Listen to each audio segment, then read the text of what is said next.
Students, good evening. আমরা জানি যে আমরা একটা খুব বাজে সময় পার করছি, করোনা ভাইরাস, এবং এই কারণে ভার্চুয়ালি আমাদের ভার্চুয়াল জগতে এসে আজকে পড়াতে হচ্ছে।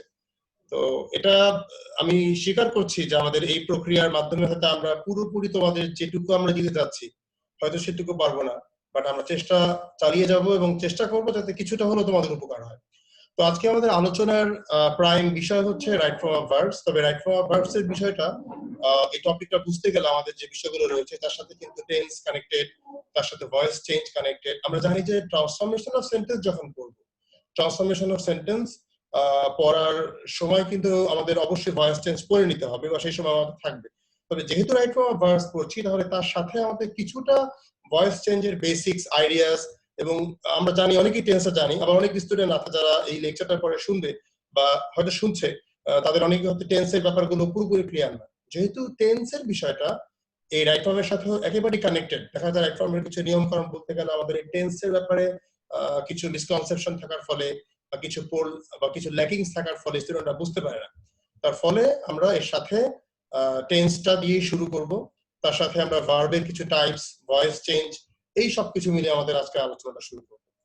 তো আমাদের লেকচারের শুরুতেই আমরা লক্ষ্য করতে পারছি, স্ক্রিনে দেখা যাচ্ছে যে আমাদের আজকের হাইলাইট গুলো কি কি, কি highlights of the class: basic rules of tense, classification of verbs, basic rules of voice change. এবং যেহেতু আমাদের আজকের বিষয় হচ্ছে রাইট ফর্ম ভার্বস নিয়ে, সেই কারণে আমরা elaborated rules of right form verbs এবং অবশেষে কিছু এক্সারসাইজও থাকছে আমাদের আজকের লেকচারে। তো আমরা টেন্সটা একবার একটা গ্ল্যান্স দেখে নিই, টেন্সের ব্যাপারটা আসলে কি ছিল বা কি আছে। টেন্সে ইনডিফিনিট, কন্টিনিউয়াস, পারফেক্ট এবং পারফেক্ট কন্টিনিউয়াস টেন্স, এই চারটা হচ্ছে টেন্সের মেজর পার্ট, যার ভেতরে আমাদের রয়েছে প্রেজেন্ট, পাস্ট, ফিউচার। তো ইনডিফিনিট টেন্স বলতে সাধারণত আমরা যেটা বুঝি কোনো কিছু করা, এবং সেটা যখন স্বাভাবিকভাবেই হচ্ছে, স্বাভাবিকভাবে যে ঘটনাটা ঘটছে, সেই বিষয়গুলোকে আমরা প্রত্যাহিক জীবনে আমরা যেটা ঘটছে এভরিডে অথবা ইউনিভার্সালি যেটা ঘটে চলেছে এখনো, এই বিষয়গুলোকে বেসিক্যালি আমরা ইনডিফিনিট টেন্সে নিয়ে আসি। এবং এখানে এই ডু দিয়ে প্রত্যেকটা জায়গায় আমরা এক্সাম্পল দিয়েছি, যেমন দেখা যাচ্ছে প্রেজেন্ট ইনডিফিনিট টেন্সে আমরা বলছি I do the work, past ইনডিফিনিটে বলছি I did the work, future টেন্সে বলছি আই শ্যাল অথবা I will do the work. তো এই প্রত্যেকটা জায়গাতে এই ডুটাকে পুঁজি করেছি। Do refers to different types of verb to do. একটু ক্লিয়ার করে ভার্ব টু ডু কি, verb to be, verb to have, verb to do, এই তিন ক্যাটাগরির ভার্ব। ভার্ব টু বি হচ্ছে am, is, are, was, were, verb to have হচ্ছে have, has, had, এবং এছাড়া যা আছে সবকিছুকে মোটামুটি আমরা ভার্ব টু ডু এর ভিতরে ফেলতে পারি। সে কারণে গো, ইট, কাম, সি, এগুলো সবই ভার্ব টু ডু। তার মানে I do the work, that means I see something else, I go to school, I did the work, তার মানে আই ওয়েন্ট টু স্কুল। এইভাবে আমরা বিষয়টাকে চিন্তা করতে পারি। তো যখন বলছি I do the work, past tense I did the work, future I shall, I will do the work, এটা আমরা সবাই জানি। কন্টিনিউয়াস টেন্সে মানে হচ্ছে কোনো কিছু চলছে, চলমান কোনো কিছুকে ইন্ডিকেট করার জন্য আমরা কন্টিনিউয়াস টেন্স ইউজ করে থাকি। যেমন সে খাচ্ছে, আমি পড়াচ্ছি, তুমি শুনছো, তুমি কাজ করছো, তুমি কলেজে যাচ্ছ, এই জায়গাগুলোতে চলমান প্রক্রিয়াকে ইন্ডিকেট করার জন্য, to indicate something that is running, that is going on, we basically use continuous tense. তো সেই কারণে আমাদের দেখা যাচ্ছে স্ট্রাকচারে আমরা বলছি সাবজেক্টের পরে ভার্ব টু বি, আমি সেই ভার্ব টু বি প্রক্রিয়াটা লিখিনি, I am doing the work. He হলে হবে he is doing the work, they হলে হচ্ছে they are doing the work, or they are going to college. সেইভাবে যখন আমরা পাস করবো অটোমেটিকলি ওই ভার্বের পাস ফর্মটা হয়ে যায় I was doing the work, I was going to school. আর ফিউচার যখন করছি তখন শ্যাল বা উইল বসছে, এবং তারপরে যে ভার্ব থাকছে সেই ভার্বের বেস ফর্ম, যেহেতু আমরা ওয়াজ বসিয়েছিলাম, ওয়াজ এর বেস ফর্ম কিন্তু বি, যেহেতু এরা ভার্ব টু বি এর ক্যাটাগরিতে পড়ছে। আর সে কারণে I shall be doing the work, I shall be going to school, I will be going to school.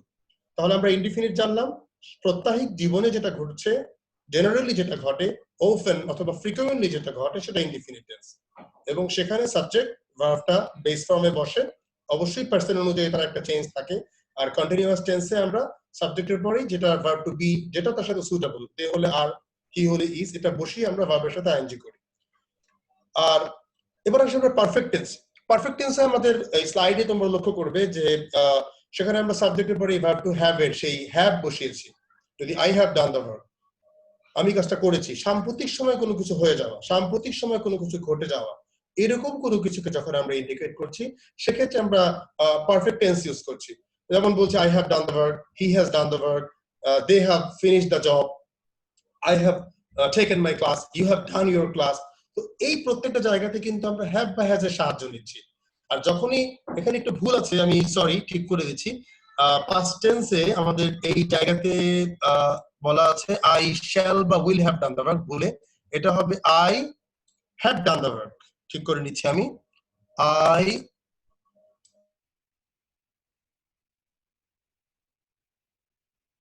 had done the work. আচ্ছা, তো বেশ কিছু ঠিক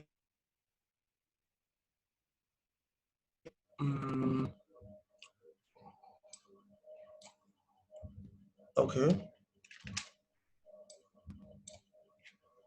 এবার ঠিক হয়ে গেল, I had done the work. তো এভাবে আমরা যখন প্রেজেন্ট করব তখন হ্যাভ বা হ্যাজ বসছে, যখন আমরা পাস্ট করছি সঙ্গত কারণে সেখানে আমরা ওই ভার্বের পাস্ট ফর্ম বসিয়ে দিচ্ছি, আমি কাজটা করেছিলাম। আর ফিউচার করতে গেলে সবসময় সাবজেক্টের পরে শ্যাল বা উইল বসি।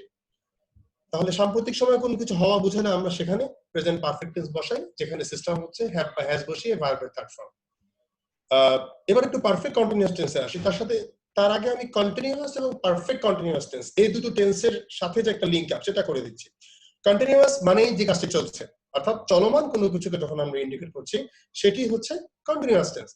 এখন এই চলমান প্রক্রিয়াটা যখন সেটি ইন্ডিকেট করে এমন কিছু যে সময়কে ইন্ডিকেট করছে না, সে কাজ করছে। আর যখনই বলছি সে 1 ঘন্টা ধরে কাজ করছে, একটি সময়কে আমরা নিয়ে আসছি, এই সময় নিয়ে আসার সঙ্গে সঙ্গেই সেটি হচ্ছে পারফেক্ট কন্টিনিউয়াস টেন্স। সে কাজ করছে, সে 1 ঘন্টা ধরে কাজ করছে, সে খাচ্ছে, সে দুপুর 2টা থেকে খাচ্ছে। যখনই দুপুর 2টা এই সময়টা আমি নিয়ে আসলাম, যখনই আমি সকাল থেকে সে ঘুমোচ্ছে বা রাত থেকে সে ঘুমোচ্ছে, একটি সময় হচ্ছে পারফেক্ট কন্টিনিউয়াস টেন্স, আর সে ঘুমোচ্ছে কন্টিনিউয়াস টেন্স। আর সে কারণেই কিন্তু স্ট্রাকচারের জায়গায় আমরা একটা ভেরিয়েশন দেখছি। আবার আমরা কিন্তু একটু আগে পারফেক্ট টেন্সটা বলেছি, পারফেক্ট টেন্স মানে হ্যাভ হ্যাজ থাকছে। তো এখানে যদি পারফেক্ট কন্টিনিউয়াস টেন্স হয়, তার মানে হ্যাভ হ্যাজ এর সেই চিহ্ন, সেই এক্সাম্পলটা যেমন থাকছে, তার সাথে কন্টিনিউয়াস টেন্সের আইএনজিও থাকছে। আমরা এক্সাম্পল লক্ষ্য করে দেখব। এখানে I have been doing the work for 1 hour, আবার বলছে I have been doing the work since 5 PM। তার মানে হচ্ছে যখন সময়টা আমাদের নির্দিষ্ট থাকে না, যেমন প্রথম জায়গায় বলছি 1 ঘন্টা, এই কোন 1 ঘন্টা? আমি কি সকাল 7টা থেকে 8টা পর্যন্ত কাজ করছি? আমি কি সকাল 9টা থেকে 10টা পর্যন্ত কাজ করছি? আসলে আমি জানি না কোন 1 ঘন্টা আমি কাজ করছি। কিন্তু যখনই আমরা বলছি যে সকাল 7টা থেকে কাজ করছি অথবা বিকাল 5টা থেকে কাজ করছি, তার মানে আমি সময়ের শুরুটাকে নির্দিষ্ট করে দিয়েছি। Point of time is indicated in a fixed way, in a fixed process. এই জায়গাতে আমরা সিন্স বসাবো। তো সেই একই ধারাবাহিকতায় I have been doing the work for 1 hour মানে আমি 1 ঘন্টা ধরে কাজটা করছি। I had been doing the work for 1 hour, আমি 1 ঘন্টা ধরে কাজটা করছিলাম। আর বলছি I shall অথবা I will have been doing the work for 1 hour, আমি 1 ঘন্টা ধরে কাজটা করতে থাকবো। তো মোটামুটি এটা ছিল আমাদের টেন্সের বেসিক। আমি আরেকবার রিভিউ করে দিচ্ছি। ইনডিফিনিট টেন্সে কোনো আইএনজি পাবো না আমরা, সাবজেক্ট বসবে, ভার্ব বসবে, অবজেক্ট বসবে, জেনারেল প্রসেস। কন্টিনিউয়াস টেন্সে আমরা আইএনজি পাচ্ছি এবং পারফেক্ট কন্টিনিউয়াস টেন্সে আমরা আইএনজি পাচ্ছি have been, has been, etcetera দিয়ে, এবং সেখানে একটি সময়কে ইন্ডিকেট করা থাকবে। আর ওদিকে পারফেক্ট টেন্সের ক্ষেত্রে আমরা যেটা লক্ষ্য করেছিলাম, সাম্প্রতিক কোনো ঘটনা যেটা ঘটে গেছে সেগুলোকে ইন্ডিকেট করতে গেলেই আমরা বেসিক্যালি পারফেক্ট টেন্স বসিয়ে থাকি। এবং I have done the work, I have taken the class, you have joined the class, এই সমস্ত বিষয় ইন্ডিকেট করার জন্য। আমরা এবার একটু ভার্বের ক্লাসিফিকেশনে চলে আসি। এখানে ভ্যারাইটিস অফ ভার্বস এর ক্লাসিফিকেশন তোমরা লক্ষ্য করছো, বাট আমরা কিন্তু সবগুলো বিষয় একেবারে ডিটেইলস জানা দরকার নেই। আমাদের বেসিক দরকারটা হচ্ছে যেহেতু আমরা এখানে ভয়েস চেঞ্জ এবং টাও জানবো, এই সবগুলো বিষয়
হ্যাঁ, যেমন আমরা বলছি হি গোজ টু স্কুল। যেমন আমরা বলছি হি গোজ টু স্কুল, অথবা আমাদের বোধহয় একটু ইন্টারাপশন হয়েছিল। আচ্ছা, আমরা আবারও ফিরে আসলাম। Just a minute.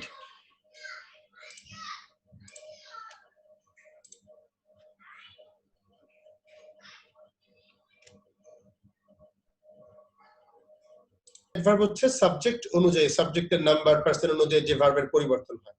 For example he goes to school, they eat rice. এই জায়গাতে কিন্তু দে এর সাথে ইট বসেছে, এস বসেনি কারণ সাবজেক্টটা প্লুরাল। আবার হি গোজ টু স্কুল, এখানে আমরা এস বসিয়েছি কারণ সাবজেক্টটা থার্ড পারসন। এটা হচ্ছে ফাইনাইট ভার্ব, এবং এই ফাইনাইট ভার্ব থেকেই মূলত আমরা তার দুটো প্রকার, প্রিন্সিপাল ভার্ব এবং অক্সিলারি ভার্ব। প্রিন্সিপাল ভার্ব কোনটা? প্রিন্সিপাল ভার্ব হচ্ছে সেই ভার্ব যেই ভার্বটার অনেকভাবে এটাকে বলা হয়, বাট আমরা বাক্যে যে ভার্বের অর্থটা ক্লারিফাই হয়, প্রকাশ পায়, সেটাই প্রিন্সিপাল ভার্ব। যেমন দেখা যায় এখানে বলছে উই প্লে ক্রিকেট, আমরা লক্ষ্য করছি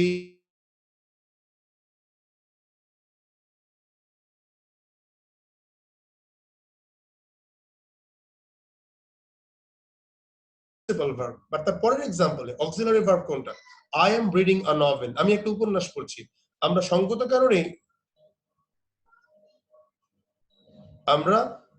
কারণেই লক্ষ্য করছি যে এখানে আমাদের এই ভার্বটা, অর্থাৎ প্রিন্সিপাল অক্সিলারি ভার্বে এর মিনিংটা ক্লিয়ার হচ্ছে, অর্থাৎ আই এম এর কোনো অর্থ প্রকাশ পাচ্ছে না। I am reading a novel, আমি একটা উপন্যাস পড়ছি। We should students are making a noise, স্টুডেন্টরা দুষ্টুমি করছে বা গোলমাল করছে। এই জায়গাতে কিন্তু এম এর বা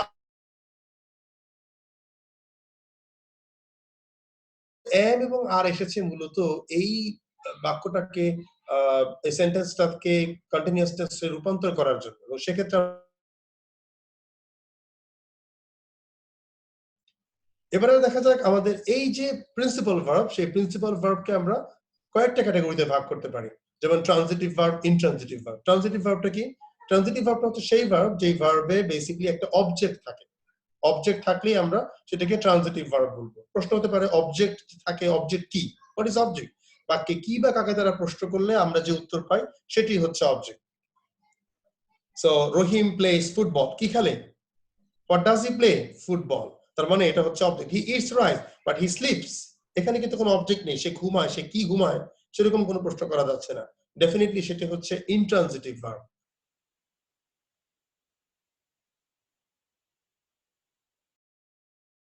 রাইট ফর্মের সাথে খুব একটা লিঙ্ক না, খুব একটা প্রয়োজন হবে না। আমরা একটু অক্সিলারি ভার্বের টাইপগুলোতে চলে আসি। অক্সিলারি ভার্বকে আমরা তিন ক্যাটাগরিতে ভাগ করতে পারি: প্রাইমারি অক্সিলারি, মডেল অক্সিলারি এবং আরেকটা হচ্ছে periphrastic modal auxiliary. Primary auxiliary বলতে verb to be, verb to do এবং ভার্ব টু হ্যাভ, যেগুলো আমরা একদম আমার লেকচারের শুরুতে বলেছিলাম। ভার্ব টু বি বলতে সেই অ্যামিজার শব্দগুলো, সেই অ্যামিজারের ভার্বগুলোই হচ্ছে প্রাইমারি অক্সিলারি। ডু বলতে he doesn't, he did not go to school. এই ডু ডাজ এই শব্দগুলো যেহেতু বাক্যটাকে চেঞ্জ করার জন্য, কখনো নেগেটিভ করার জন্য, কখনো এস প্রশ্ন করার জন্য, does he go to school, এই জায়গাতে আমরা বসাচ্ছি। সেই কারণে এগুলো হচ্ছে প্রাইমারি মডেল অক্সিলারি। আবার হ্যাভও, have you done the work, you have gone to school. So primary auxiliary হচ্ছে ভার্ব টু বি গুলো, ভার্ব টু হ্যাভ এবং ভার্ব টু ডু এর পথে যারা আসে। মডেল অক্সিলারি, মডেল অক্সিলারি গুলো আমরা জানি can, could, shall, should, may, might, will, would, এই ভার্ব গুলোকে আমরা মডেল অক্সিলারি বলে থাকি। এবার আমরা একটু জানার চেষ্টা করি পেরিফ্রাস্টিক অক্সিলারি বলতে আমরা কি বুঝি। পেরিফ্রাস্টিক অক্সিলারি হচ্ছে কিছু কিছু ভার্ব আছে যে ভার্ব গুলো অট টু দিয়ে, ought to, going to, have to, use to, অর্থাৎ তারপরে একটা প্রেপোজিশন অ্যাড হয়ে যায়। ম্যাক্সিমাম সময় টুই বসে, ম্যাক্সিমাম সময়। I am going to school, I am going to do the verb. Okay, you ought to obey your parents, তোমার উচিত তোমার বাবা মাকে মান্য করা। তো এখানে অট টু যখন বসাচ্ছি, অট টু বেসিক্যালি এটা শুড কে ইন্ডিকেট করছে, মাস্ট কে ইন্ডিকেট করছে, এই মাস্টের মতোই একটা মিনিং কে প্রকাশ করছে। তো এগুলো হচ্ছে পেরিফ্রাস্টিক মডেল অক্সিলারি। আমরা শুরুতে টেন্সের কিছু প্রাইম আলোচনা করে নিয়েছি at the primary stage. At the second স্টেজে আমরা ভার্বের কিছু বিষয় জেনে নিয়েছি, and at the third stage আমরা বেসিক্স অফ ভয়েস চেঞ্জ একটু জেনে নিই। আমি আগেই বলেছিলাম যে এই আলোচনাগুলো আমাদের ট্রান্সফরমেশনে থাকবে। তারপরও ভয়েস চেঞ্জের ক্ষেত্রে আমরা যেহেতু টেন্সের সময় দেখলাম কি ইনডিফিনিট, কন্টিনিউয়াস, পারফেক্ট এবং পারফেক্ট কন্টিনিউয়াস টেন্স, অর্থাৎ এই চারটা টেন্সের ক্যাটাগরি রয়েছে যার প্রত্যেকটার ভিতরে প্রেজেন্ট, পাস্ট, ফিউচার। কিন্তু পারফেক্ট কন্টিনিউয়াস টেন্সের কিন্তু কোনো ভয়েস চেঞ্জ হয় না। এজন্য আমরা শুধুমাত্র ইনডিফিনিট, কন্টিনিউয়াস এবং পারফেক্ট টেন্সের কিছু ফর্মুলা এখানে দিয়েছি। তোমরা লক্ষ্য করবে যে প্রেজেন্ট টেন্সে বলা আছে ইনডিফিনিটে ইট ইজ ডান, পাস্ট টেন্সে ইট ওয়াজ ডান, এভাবে সবগুলোতে সাজানো। একটা সেন্টেন্স যখন আমরা পাবো, সেই সেন্টেন্সটা পাওয়ার পর সেটাকে যদি আমরা অ্যাক্টিভ থেকে প্যাসিভ ভয়েস করার চেষ্টা করি, ইন দ্যাট সিচুয়েশন আমরা অবশ্যই প্রথমত দেখবো সেটা কোন টেন্সে পড়ে এবং তারপরে এই ফরম্যাটে আসবো। একদম নিজে লক্ষ্য করা যাচ্ছে যে it reference to the object of the sentence. It বলতে আমরা সবসময় অবজেক্টটাকে ইন্ডিকেট করছি। আমরা অবজেক্ট কি বলছিলাম, কি বা কাকে দ্বারা প্রশ্ন করলে। আমরা একটা সহজ এক্সাম্পল দিই। যেমন বলছি the teacher is teaching students. আবারও বলছি, the teacher is teaching students. শিক্ষক ছাত্রদের পড়াচ্ছে। তো কাদেরকে পড়াচ্ছে? স্টুডেন্টস। আমরা সংগীতের কারণে ধরে নিলাম স্টুডেন্টস সেখানে অবজেক্ট। এখন এটা কোন টেন্সে পড়ে? আমরা বলছিলাম, শিখেছিলাম যে যখন কন্টিনিউয়াস কোনো অ্যাক্টিভিটিকে ইন্ডিকেট করি বা টু বি বসে এবং আইএনজি হয়, সেটা হচ্ছে কন্টিনিউয়াস টেন্স। সেই কারণে the teacher is teaching students. So এটা হচ্ছে প্রেজেন্ট কন্টিনিউয়াস টেন্স। এখন প্রেজেন্ট কন্টিনিউয়াস টেন্স আমাদের ফর্মুলা কি দেওয়া আছে? ইট ইজ বিং ডান। ইটের জায়গায় আমরা অবজেক্ট বসিয়ে দেই। অবজেক্ট হচ্ছে স্টুডেন্টস, আর অবশ্যই আমাদের স্টুডেন্টের জন্য সেখানে আমরা ইজ বসাবো না, আর স্টুডেন্টস আর বিং ডান। ডান বলতে সেখানে সেই বাক্যের ভার্বটা, the teacher is teaching, the teach হচ্ছে এখানকার principal verb. So students are being taught, আর অবশেষে বাই দ্য টিচার। তো এই ফর্মুলা অ্যাপ্লাই করে বা এই সিস্টেমটা অ্যাপ্লাই করে মূলত আমরা ভয়েস চেঞ্জের যে প্যাটার্নটা সেটা ধরার চেষ্টা করব। আমি আরেকটা এক্সাম্পল দিই। I have eaten rice. আমি ভাত খেয়েছি। I have eaten rice. কোন টেন্সে পড়ছে এটা? সঙ্গত কারণে এটি হচ্ছে সাম্প্রতিক ঘটনা। হ্যাভ আছে present perfect tense. Present perfect tense আমরা লক্ষ্য করব আমাদের এখানকার যে ফর্মুলা লেখা আছে, ইট হ্যাজ বিন ডান। কি খেয়েছি? রাইস। তার মানে ইটের জায়গায় রাইস হ্যাজ বিন ডান, অর্থাৎ রাইস হ্যাজ বিন ইটেন। খুব সহজে আমরা করতে পারি। আর বাই মি অথবা বাই হিম যে করে থাকবে তার ক্ষেত্রে আমরা সেটা বসাবো। এবার আমরা তার পরের অংশে যাই। আমরা আরেকটা জায়গায় ভুলে গিয়েছি বলতে, যে ফর মডেল অক্সিলারি যদি মাস্ট থাকে, শুড থাকে, ইট must be done, it should be done, এইভাবে আমরা বসাতে পারি। Let's practice some voice change. Mamun is eating rice. Mamun ভাত খাচ্ছে। তো মামুন ইজ ইটিং রাইস যখন বসাচ্ছি, সেখানে এটা কন্টিনিউয়াস টেন্স, সঙ্গত কারণে ধরা যাচ্ছে, যেখানে আমরা দেখছি এখানে ইজ আছে এবং ভার্বের সাথে আইএনজি আছে। It is being done. So rice is being eaten by Mamun. Rasel has bought some mangoes. Rasel কিছু আম কিনেছে। কোন টেন্সে পড়ছে? হ্যাজ আছে, ভার্বের থার্ড ফর্ম আছে, তার মানে present perfect tense. It has been done. So mangoes has been, না, ম্যাঙ্গোদের সাথে তো হ্যাজ বসছে না। Mangoes have been Rasel. Jamil help the poor man, past indefinite tense. সো আমাদের ফর্মুলা লক্ষ্য করব, লেখা আছে ইট ওয়াজ ডান। সো ইট ওয়াজ ডান হলে কাকে সাহায্য করেছিল? The poor man. The poor পড়বে, কি পড়বে? বই। সো এটা ফিউচার ইনডিফিনিট টেন্স, লেখা আছে it will be done. So the book will be red. এটা একটু লক্ষ্য করা।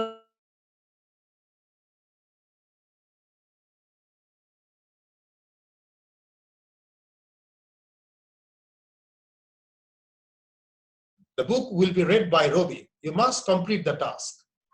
এই এক্সাম্পলটা দেখেছিলাম আমরা ঠিক ইনডিফিনিট টেন্সের ফর মডেল অক্সিলারি অপশনে। It must be done. তাহলে ইটের জায়গায় object, the task must be completed by you. এবার আমরা আমাদের মৌলিক যে আলোচনা, সেই আলোচনায় চলে আসার চেষ্টা করি। অর্থাৎ আমাদের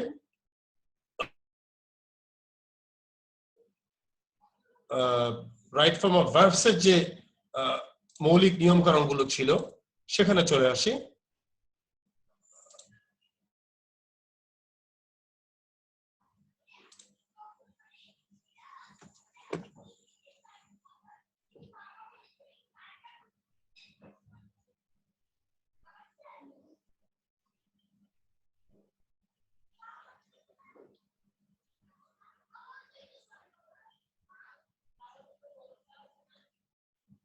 অলরেডি তোমাদের অনলাইনে আপলোড দেওয়া আছে। সো রাইট ফর্ম অফ ভার্বসে যেহেতু আমরা টেন্স, ভয়েস চেঞ্জ এবং ভার্বের কিছু বেসিক ফর্ম সম্পর্কে মোটামুটি ধারণা পেয়েছি, তো এবার আমরা একটু লক্ষ্য করি যেখানে রাইট ফর্ম অফ ভার্বসে প্রথমে নিয়মটা বলা আছে যে subject third person singular number হলে প্রেজেন্ট ইনডিফিনিট টেন্সে মূল ভার্বের সাথে এস বাই এস যোগ হবে। এটা আমাদের জানা বিষয়। রুল নাম্বার 3 তে বলছি যে যদি ইউনিভার্সাল ট্রুথ হয় বা চিরন্তন কোন সত্যকে আমরা ইন্ডিকেট করি, সেক্ষেত্রে এটা প্রেজেন্ট ইনডিফিনিট টেন্স ফলো করতে হয়। এই জন্যই বেসিক্যালি আমি শুরু থেকেই এই টেন্সের ব্যাপারটা জোর দিয়েছিলাম। The sun rise in the east. Definitely the sun rises in the east. Day come after night. Day comes after night. এখানে আমরা এস যোগ করেছি শুধুমাত্র ইউনিভার্সাল ট্রুথ এবং প্রেজেন্ট ইনডিফিনিট টেন্সের কারণে।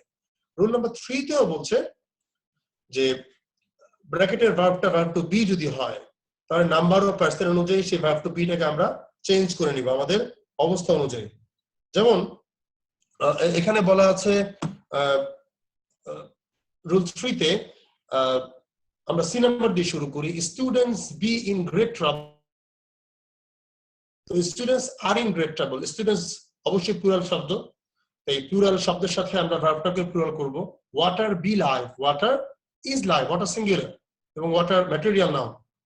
এবার একটু আমরা এ আর বি এর দিকে তাকাই। দ্য ভার্চুয়াস বি ব্লেসড, এখানে বলছি are blessed.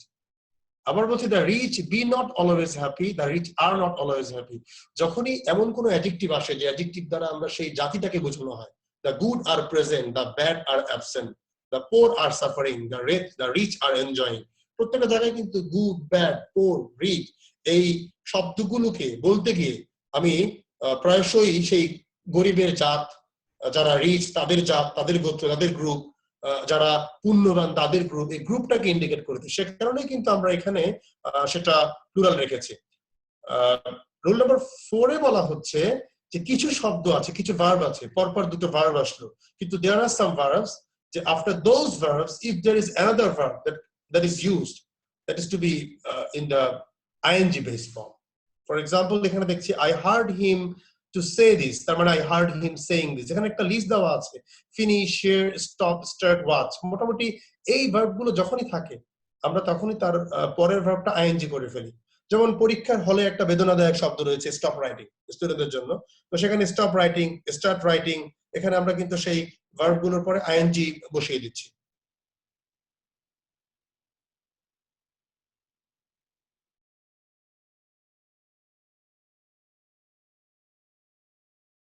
Generally, usually, ordinarily, normally, always, এই শব্দগুলো সবই অফেন, ডেইলি, এভরিডে, এই সবগুলোই ফ্রিকুয়েন্ট কোনো ঘটনা ঘটে সেগুলোকে বোঝানো হয়। আর সঙ্গতার কারণে এগুলো হচ্ছে present indefinite tense. Rule number 9 এ আমরা বলছি সেন্টেন্সটি অ্যাক্টিভ ভয়েস হলে ক্যান, কুড, মে, মাইট এর পর আমরা ভার্বের বেস ফর্ম বসাবো। আমরা আগেই পড়েছিলাম এগুলো হচ্ছে modal auxiliary verb. Rule number 10 সেখানে বলা হচ্ছে যে ক্যান, কুড, শ্যাল, শুড এই ভার্বগুলোর পরে যদি সেটা অ্যাক্টিভ ভয়েস হয়, অর্থাৎ সেখানে যদি কোনো এজেন্ট থাকে যে অ্যাক্টিভ, যেমন the boy can do, he could not, you must do, এবং সবগুলোতে কিন্তু এটা হচ্ছে প্রেজেন্ট ফর্ম। এখানে ভার্বটা বেস ফর্মে বসবে এবং এই যে পার্সন গুলো রয়েছে সেই পার্সন গুলো কিন্তু অ্যাক্টিভ ফর্মে আছে। সেই কারণে এটা আমরা এখানে যেটা করব ভার্বগুলোর বেস ফর্ম বসাবো। যেমন the boy can work out, the boy he, the work can do, কাজ তো নিজে নিজে করতে পারে না, কাজকে করতে হবে বা কেউ করাবে। so the work can be done immediately, অর্থাৎ প্যাসিভ করতে গেলে আমরা এই মডেল অক্সিলারি ভার্বগুলোর পর একটা বি যোগ করে ভার্বের থার্ড ফর্ম দিয়ে দিব।